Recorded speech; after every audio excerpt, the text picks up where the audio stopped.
안녕하세요. 저는 서울에서 네일샵을 운영하고 있는 34살 여성입니다. 몸이 여러 개여도 모자랄 만큼 바쁜 일상을 보내고 있지만 샵에서나 집에서 자기 전에 항상 사연 채널을 챙겨 듣곤 한답니다. 제가 하는 일이 사람들을 상대하는 일이다 보니 이런저런 대화를 많이 하게 되는데 사연 채널을 들으면서 많은 공감과 위로가 되더라고요. 같이 화도 냈다가 울고 웃는 많은 사연에 제 사연도 보내보면 어떨까 싶어 이렇게 글을 쓰게 되었네요. 제가 여러분에게 들려드리고자 하는 이야기는 저희 시댁 이야기인데요. 불과 2년 전에 일어났던 일이라 아주 생생하기 때문에 여러분에게 많은 공감이 될 것 같아요. 현재 저는 시댁과 모든 인연을 끊었습니다. 당연히 남편과 이혼도 했고요. 그 일로 인해 저는 서로 간의 신뢰와 믿음이 정말 중요하다는 걸 깨닫게 되었거든요. 그리고 평생 내 편이 될 것 같았던 남편은 절대로 내 편이 될 수 없다는 것도 알았어요. 오로지 저만을 위해주고 아껴주는 사람은 저희 부모님밖에 없다는 것도요. 어떻게 된 사연인지 궁금하지 않으세요? 그럼 지금부터 사연을 시작하겠습니다. 저는 본디 여유가 있는 집안의 막내딸로 태어났어요. 대기업까지는 아니지만 이름을 대면 알만한 중견기업체를 운영 중이신 부모님 밑에서 남들이 하는 거 다 하며 원하는 것은 언제든지 할 수 있는 부유한 가정에서 자랐죠. 흔히들 저보고 금수저라고 하더군요. 아버지는 사람을 사귀는 데 있어서 돈으로 그 사람을 평가하면 안 된다는 생각을 가지고 계세요. 제가 넉넉하게 자랄 수 있던 이유는 다른 사람의 희생이었기 때문이라며 늘 감사하는 마음으로 살아야 한다고 하셨어요. 돈에 얽매여 사람을 평가하고 세상을 살아가다 보면 언젠가 다 나에게 되돌아와 이득될 것이 없다며 꾸준히 기부도 하고 계시고 그만큼 투명한 경영을 하고 계십니다. 작년에는 2030 세대들이 다니고 싶어하는 기업 1순위 우수기업으로 선정되어 표창도 받으셨어요. 그만큼 자신이 하는 일에 항상 자부심을 갖고 계셨어요. 그렇다고 남들에게 과시하거나 집안 자랑을 하는 그런 행동은 하지 않으셨어요. 저 또한 주변 사람들에게 제 집안에 대해 이야기를 하거나 하는 걸 좋아하지 않았어요. 고등학교 때 마음이 잘 맞는다고 생각했던 친구에게 이야기를 했더니 온갖 불쌍한 척을 하며 저에게 돈을 뜯어내려고 했던 안 좋은 일을 겪었거든요. 아무튼 그런 아버지 밑에서 자란 저와 제 오빠들은 아버지를 롤모델로 삼기도 했어요. 그만큼 존경하고 끊임없이 저희에게 배움의 가치를 주시는 분이니까요. 오빠들과는 나이 차이가 제법 나다 보니까 집안의 사랑을 한 몸에 받으며 살았는데요. 혹여나 제가 건방져지거나 버릇이 없어질까봐 오히려 어머니가 저를 더 엄하게 키우셨어요. 매번 잘못을 해 어머니에게 혼이 나면 아버지가 달래주기 바쁘셨죠.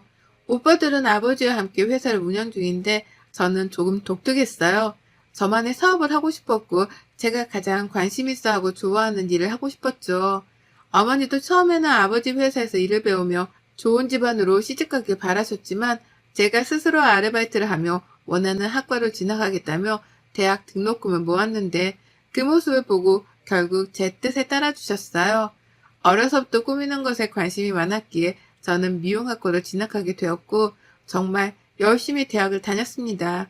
누군가 알아주길 바라는 마음이 아닌 정말 내가 좋아하는 일이었기에 대학을 졸업하고 미용실에서 막내로 일하며 혹독한 세월을 견뎠죠.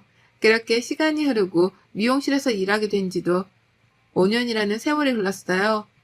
저는 실장이라는 직급을 달게 되었고 신입 직원들의 교육을 담당하게 되었죠. 별도로 학원을 다니며 공부를 할 만큼 네일아트 분야에도 관심이 많았어요. 언젠가는 저만의 샵을 차릴 생각을 하며 하루하루 열심히 살았답니다. 그러던 어느 날이었어요. 한 방송국에서 아나운서를 뽑는 오디션 프로그램에 헤어와 메이크업을 담당해달라는 협찬 의뢰가 들어왔어요. 설레는 마음으로 몇몇의 직원들과 입사 동기인 차 실장과 함께 새로운 일을 하게 되었죠. 거기서 전 남편을 만나게 된 거였어요. 전 남편은 아나운서 지망생으로 오디션 프로그램에 출연 중인 사람이었습니다. 키도 크고 훤칠한 외모, 말끔한 정장까지 뭐 하나 빠짐없는 사람이었죠. 누구나 좋아할 법한 호감형 외모였습니다. 지금 당장이라도 뉴스에 나와도 괜찮을 것 같았죠. 그렇게 몇 개월을 오며 가며 일을 하다가 오디션 프로그램이 끝나간 무렵 방송국에서 저희 팀과 최종 후보에 오른 오디션 참가자들에게 고생했다며 회식을 시켜주었죠. 그 자리에서 서로 인사를 주고받으며 이야기를 나누게 되었어요. 술도 한잔하면서 분위기가 무르익어 갔고 먼저 귀가한 사람들을 제외하고 마음이 맞는 사람끼리 한 잔 더 하자며 저와 남편을 포함한 몇몇은 칵테일바로 자리를 옮겼죠. 그렇게 도란도란 이야기를 하는데 남편이 먼저 말을 걸더라고요. 한나 씨라고 했죠? 오디션 처음 시작할 때부터 봐왔는데 한나 씨는 이 직업이 되게 잘 어울리시는 것 같아요. 상당히 매력적인 분이라고 생각했어요. 아, 제 이름을 말씀 안 드렸네요. 제 이름은 김우혁이라고 합니다. 그렇게 말씀해 주시니 감사하네요. 저도 이렇게 큰일을 해본 건 처음이라 많이 긴장했었는데 어느새 거의 끝이 다가왔네요. 많이 아쉬우시겠어요. 이제 최종 결과만 남았으니 떨리기도 하고 그동안 고생했던 게 스쳐 지나가네요. 하나 씨도 고생 많으셨어요. 우리 이것도 인연인데 연락처나 교환할까요? 보니까 나이도 비슷한 것 같은데 종종 만나서 밥도 먹고 커피도 한잔 해요. 그렇게 남편과 연락처를 주고받으며 친구 사이가 되었어요. 남편과 저는 동갑이었고 오디션 프로그램을 같이 하며 친해지게 되었죠. 그렇게 한 달 정도를 연락하며 사적으로 만나는 횟수도 늘어가고 호감이 생길 때쯤 남편의 고백으로 저희는 연인 사이가 되었습니다. 지금 생각해보면 그때 남편에게 호감을 가졌던 것 자체가 정말 후회가 됩니다. 남편은 오디션 프로그램에서 최종 3인으로 선정되었고 아나운서로서 첫 발걸음을 내딛게 되었어요. 저는 진심으로 남편을 축하해 주었죠. 그런 남편은 어느 정도 자리를 잡으면 저에게 프로포즈를 하겠다며 미래를 약속했습니다. 2년 정도의 시간이 흘렀고 서른을 앞두고 있던 시기였어요. 남편은 나이도 나이인지라 이제 결혼을 생각해보면 어떻겠냐고 말하더군요.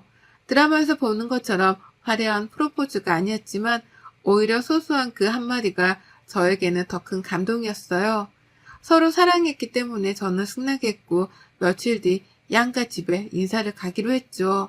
먼저 예비 시댁으로 인사를 가게 되었어요. 긴장이 되는 탓에 손에는 땀이 났습니다. 평소 사치를 잘 부리지 않는 탓에 나름 고급스러운 원피스를 입고 예비 시어머니가 좋아하실 만한 머플러와 고급 한우 세트를 사서 갔죠. 남편의 집은 평범한 집안이었습니다. 30평 정도 되는 아파트에 아기자기하게 꾸며진 집, 그리고 공무원 출신이신 시아버지는 내년에 정년퇴직을 앞두고 계셨고 대학을 다니는 나이 차이가 조금 나는 남동생이 있었죠. 애비 시어머니는 여느 집과 다름없는 가정주부셨어요. 저를 위아래로 훑어보시더니 조금 떨떠름한 표정으로 말씀을 하시는 겁니다. 미용실 다닌다고? 우리 아들이랑 어떻게 만났어? 결혼할 여자가 생겼다기에 있는 집 자식이겠거니 했는데 고작 미용사라니. 아가씨, 집은 어디야? 부모님은 뭐 하시는 분이고? 네, 저희 부모님은 사업을 하고 계세요. 저는 제 직업에 상당히 만족합니다. 제가 좋아하는 일이고 가치 있는 일이라고 생각하니까요. 어머니도 시간 되시면 저희 샵에 오셔서 머리도 하시고 그러세요. 제가 예쁘게 해드릴게요. 그까지 미용실 뭐 대단하다고. 그거 아가씨가 차린 게 아니라 직원으로 있는 곳 아니에요? 내가 무슨 면목으로 그런 데 가나. 아유, 우리 아들이 눈이 이렇게 낮아서 원. 처음 본 사람에게 조금 무례한 거 아닌가 생각이 들었지만 어른된 입장에서 그러실 수도 있겠다 생각하며 좋게 좋게 넘겼습니다. 남편은 그저 싱글벙글 웃으며 저에 대한 칭찬을 계속 하더라고요. 예비 시어머니는 그럴수록 표정이 더욱 안 좋아지셨습니다. 보는 제가 다 민망하더라고요. 예비 시아버지는 점잖으신 편이었고 말씀이 별로 없으셨어요. 우리 집안이 어떤 집안인데 우리 아들이 좋다니 내가 더 이상 말은 안 하겠지만 결혼하겠다는 그 의지가 참 가상하네. 나는 못 믿었겠지만 우리 아들이 좋다고 하니까 봐주는 거예요. 에이 엄마 자꾸 그런 소리 한다. 우리 한나가 어디가 어때서 그래. 나도 잘난 거 하나 없는데 뭘. 그렇게 말하면 한나가 섭섭해하지. 우리 잘 살게 엄마. 남편은 뭐가 그리 좋은지 헤헤거리며 넉살 좋게 예비 시어머니의 비위를 맞춰줄 뿐이었어요. 상당히 기분이 나빴지만 지나가는 관례라 생각하고 웃어넘겼습니다. 며칠 뒤 저희 집에도 인사를 가게 되었어요.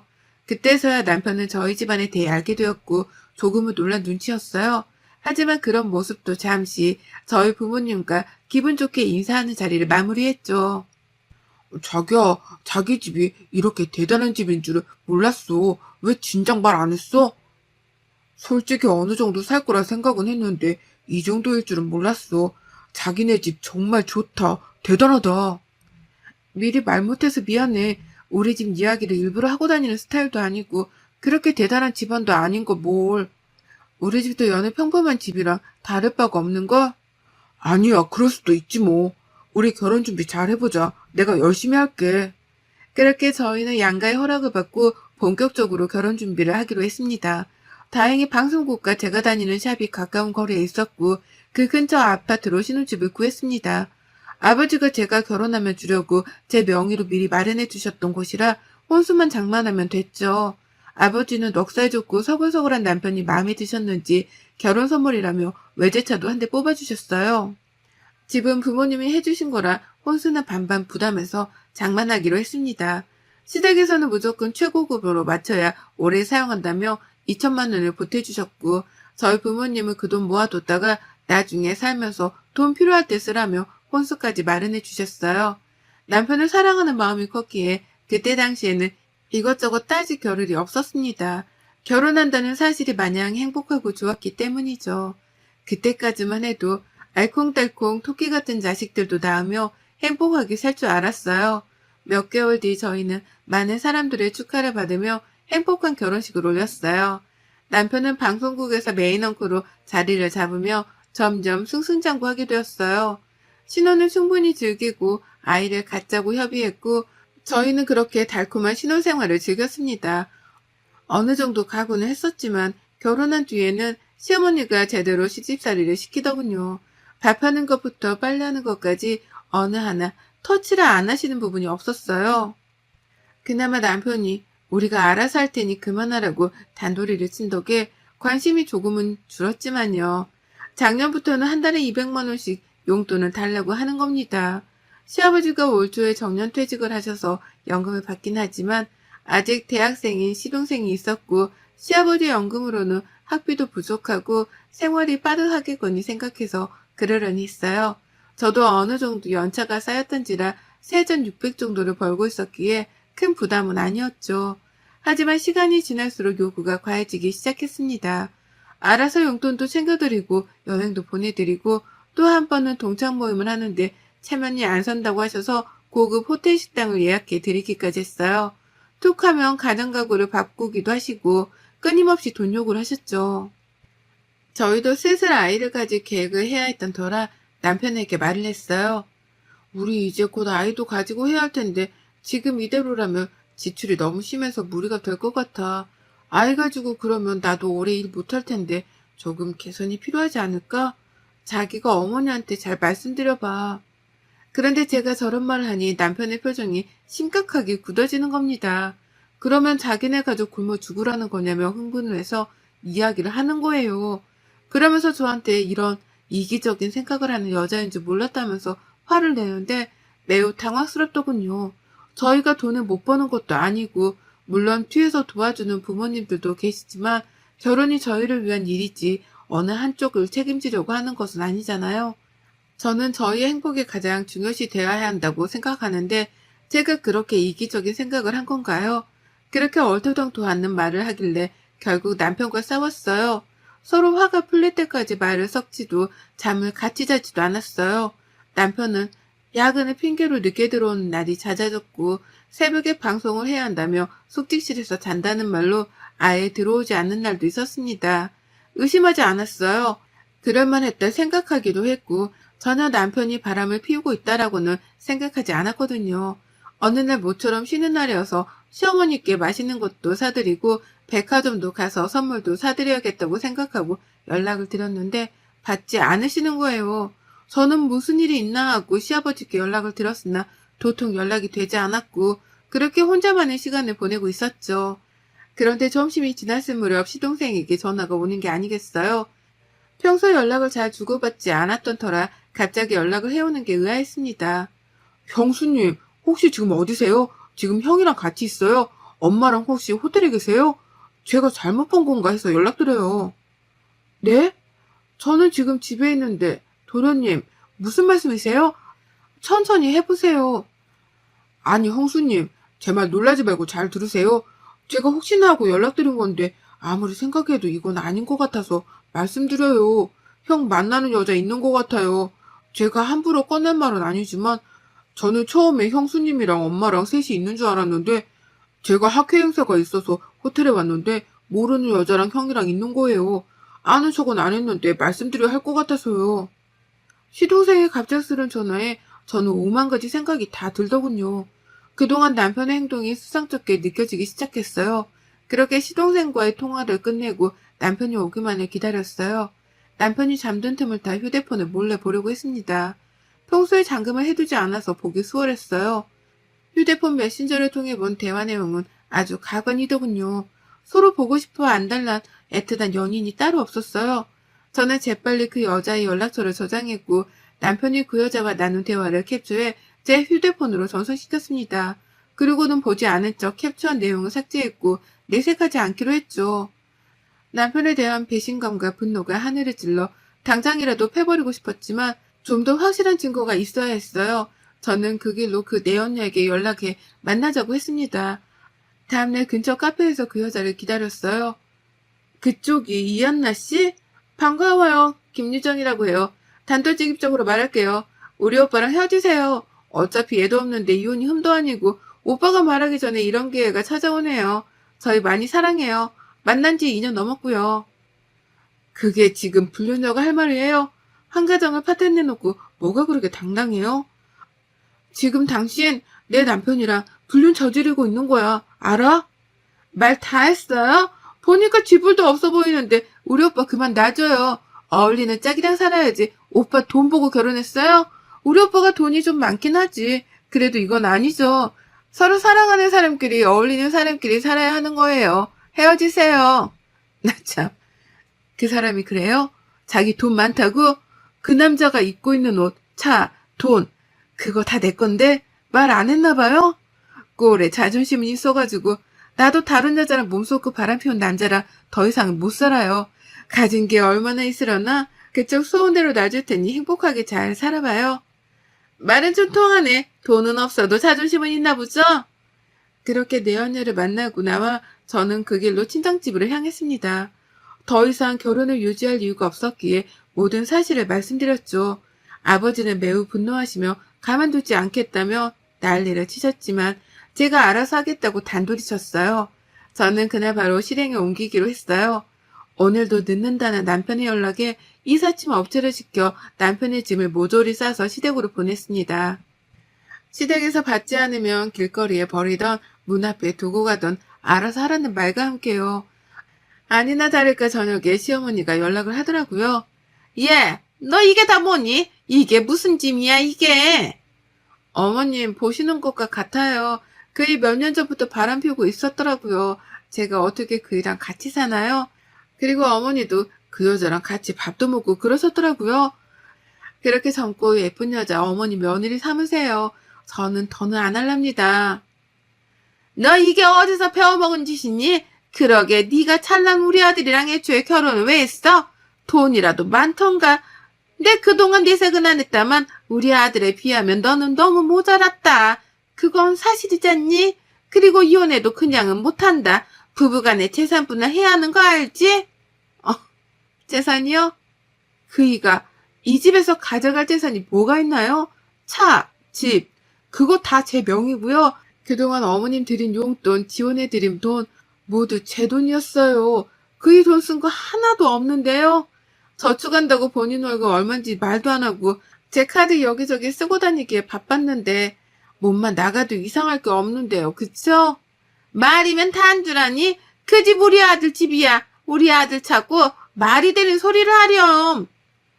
누가 그래요? 이 집 부모님이 사주신 제 명의집이고요. 대가 아들이 타고 다니는 차, 제 명의로 된 차예요. 지금도 그 내연애랑 어디서 뭘 하는지 모르겠지만 신나게 제 카드 긁고 다니네요. 저 소송 걸겠습니다. 더 이상 연락하지 마세요. 이혼할 거니까 아줌마라 불러야 되나? 그렇게 시댁에 이혼하겠다 엄포를 놓으니 남편이 바로 집으로 오더라고요. 비밀번호를 바꾼 탓에 당연히 집안에는 못 들어오고 초인종만 누릴 뿐이었죠. 당장 문을 열라며 문을 발로 차기까지 하더라고요. 경찰에 신고했죠. 난동 부린다고. 저는 바로 다음날 변호사를 선임해 이혼 소송을 진행하기로 했어요. 남편이 내연녀와 주고받은 연락, 그리고 내연녀를 만나며 제가 녹음해둔 파일, 그리고 무엇보다 남편이 제 카드를 긁고 다닌 명세서를 모두 제출했어요. 관광지, 호텔, 모텔 등 안 다닌 곳이 없더라고요. 다행히 유책 사유는 남편에게 있어 저에게 유리하게 흘러갈 것 같다는 이야기를 들었습니다. 물론 이혼 소송과 함께 정신적 피해 보상금을 함께 요청했죠. 남편과 제 사이에 아이가 없던 것이 천만 다행이었어요. 예상하던 결과였지만 남편은 소송에서 불리했고 당연히 패소했어요. 저에게 5천만 원의 정신적 피해 보상금을 지급해야 했고 이혼 서류에 도장을 찍을 수밖에 없었죠. 그날 이후로 저는 신혼집을 정리하고 본가로 들어갔어요. 부모님이 결혼 선물로 사주신 제 집이었지만 더 이상 살 가치가 없기에 처분했죠. 그 뒤로도 남편과 시댁은 끊임없이 연락을 해오더라고요. 연락을 받지 않자 남편은 시어머니를 데리고 친정집에 찾아오더라고요. 시어머니는 저희 집을 보시고는 입이 떡하니 벌어지셨어요. 아버지는 저에게 가만히 있으라고 하시더니 직접 상대하시겠다며 나가셨어요. 사부인, 마지막 사람 된 도리로 좋게 말할 때 돌아가세요. 좋게 그 정도 마무리한 거지. 내가 직접 나섰으면 당신들 뼈도 못 추렸어. 김서방, 자네도 이러는 거 아니세? 자네 인성 하나 보고 내 아들 갖다 그렇게 잘 대해줬건만 이렇게 사람 뒤통수를 치나? 지금 돌아가지 않으면 내 무슨 수를 써서라도 자네 밑바닥 생활이 뭔지 보여줄 것세. 그렇게 무섭게 정색을 하시며 호통을 치자 남편은 즐겁하며 집으로 돌아갔습니다. 그 뒤로 저는 다니던 미용실을 그만두고 개인 사업을 하기 위해 동분서주했어요. 오랜 꿈이었던 개인샵을 차리고 싶었죠. 그동안 일했던 경력도 있고 마음이 맞아 같이 사업을 시작하기로 한 동료와 차근차근 준비를 해나가기 시작했어요. 3년 정도가 지난 지금 신촌의 샵을 시작으로 현재는 강남, 이태원 등 3개의 체인점을 두게 되었답니다. 기업을 운영하시는 아버지의 도움 덕에 빠르게 성장할 수 있었죠. 요즘 트렌드에 맞춰 저희가 스스로 노력한 결과도 있었습니다. 개인 방송을 통해 저희 샵을 홍보한 효과가 컸고 SNS로 소문이 나기 시작해 인플루언서들에게 협찬을 해준 덕분인지 빠르게 소문이 났어요. 패션 잡지사에서 인터뷰를 하기도 했답니다. 믿었던 사랑하는 사람의 배신으로 이혼의 아픔을 겪었지만 저는 앞으로 더 성장할 것이고 더 잘 되리라 생각하고 있어요. 그 남편은 어떻게 됐냐고요? 저한테 모든 것을 빼앗기고 빈털터리가 된 남편을 더 이상 가치가 없다고 여겼는지 내 언니한테 뻥 차이고 방송국에서 불륜을 저질렀다는 소문이나 퇴사를 했다고 해요. 말이 좋아 퇴사지 자른 거랑 다름없었죠. 시동생한테 듣기로는 지금은 이리저리 구직 활동을 하고 있다고 하네요. 여러분, 제 사연이 어떠셨나요? 정말 기막히지 않나요? 한때 사랑했던 연인과 헤어짐의 아픔을 겪긴 했지만 저런 똥차인 줄은 상상도 못했어요. 똥차 가고 벤처 온다는 말이 있듯이 언젠가 저에게 좋은 사람이 다시 나타나지 않겠어요? 여러분도 항상 행복하세요. 여러분의 생각은 댓글로 남겨주세요. 오늘도 시청해주셔서 정말 감사합니다.